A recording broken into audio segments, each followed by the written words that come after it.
Hello students, आइए सीखें entering and saving data under a tab using Tkinter. Tkinter को use करके tab के अंदर डाटा कैसे एंटर करना है और कैसे सेव करना है। सबसे पहले हमें एक विंडो क्रिएट करनी है इन सेट ऑफ स्टेटमेंट्स के साथ। फिर विंडो क्रिएट करने के बाद हमें टैब्स क्रिएट करनी है।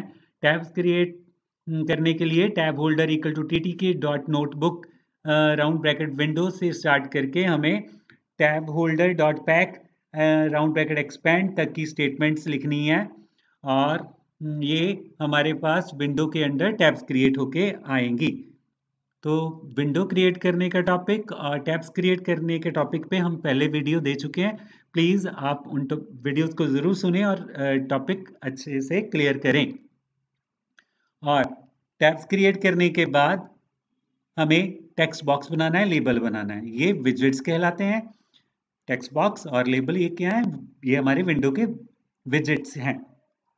और सबसे पहले हमें एंटर यूर नेम का लेबल बनाना है। टीटी के डॉट लेबल के साथ हम लेबल क्रिएट करते हैं। इसमें हम बता रहे हैं टैब 1 के अंदर हमें लेबल क्रिएट करना है।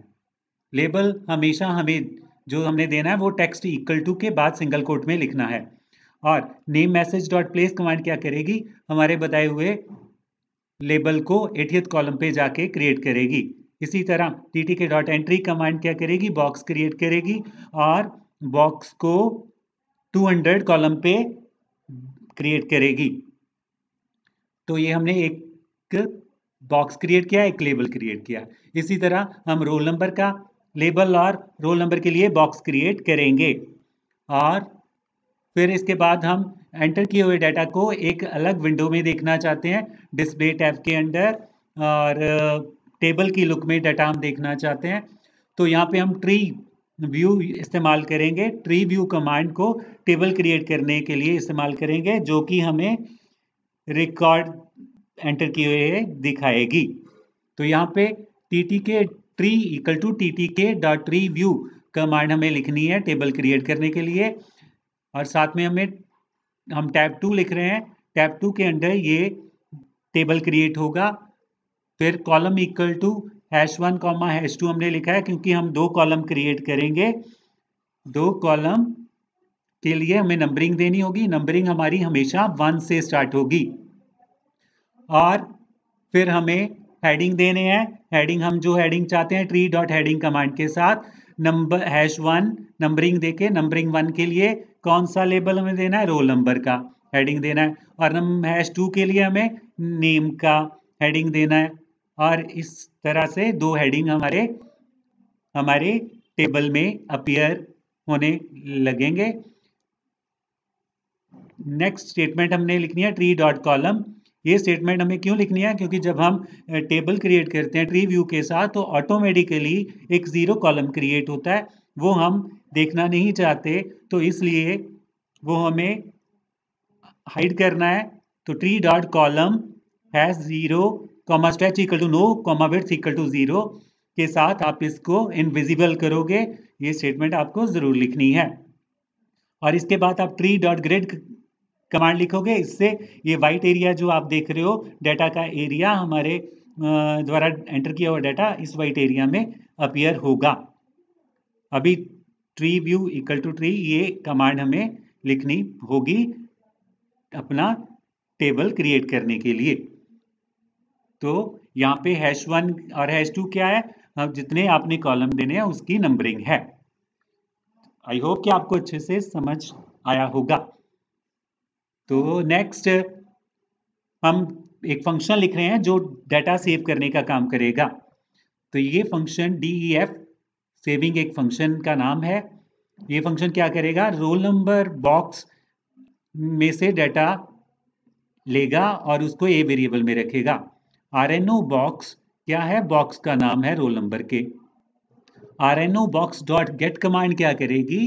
रोल नंबर के बॉक्स में से डाटा उठा के वेरिएबल में रखेगी।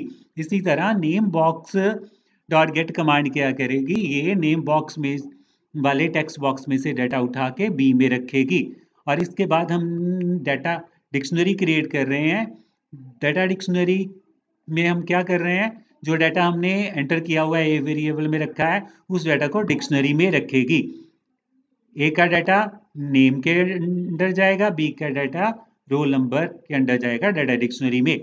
और फिर एंटर किए हुए डाटा को हमें जेसन फाइल में सेव करना है। तो यहाँ पे ओपन कमांड क्या करेगी, माई फाइल डॉट जेसन नाम की फाइल को ओपन करेगी मेमोरी में, और ओपन करके आउट अंडरस्कोर फाइल वेरिएबल में रखेगी।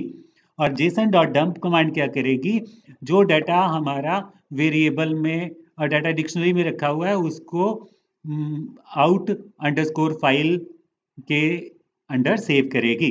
डंप कमांड क्या करेगी, dump command my file dot JSON नाम की जो हमने फाइल क्रिएट की है उसमें जाके डाटा लिखेगी।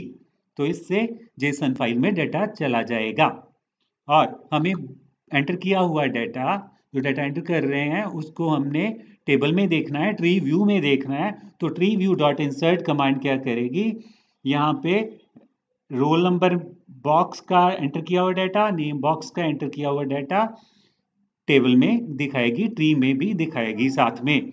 और साथ में हम message box dot show info command लिख रहे हैं। ये डाटा हमें, ये कमांड हमें एक बॉक्स दिखाएगी जिस बॉक्स में लिखाएगा कि आपका डाटा सेव हो चुका है।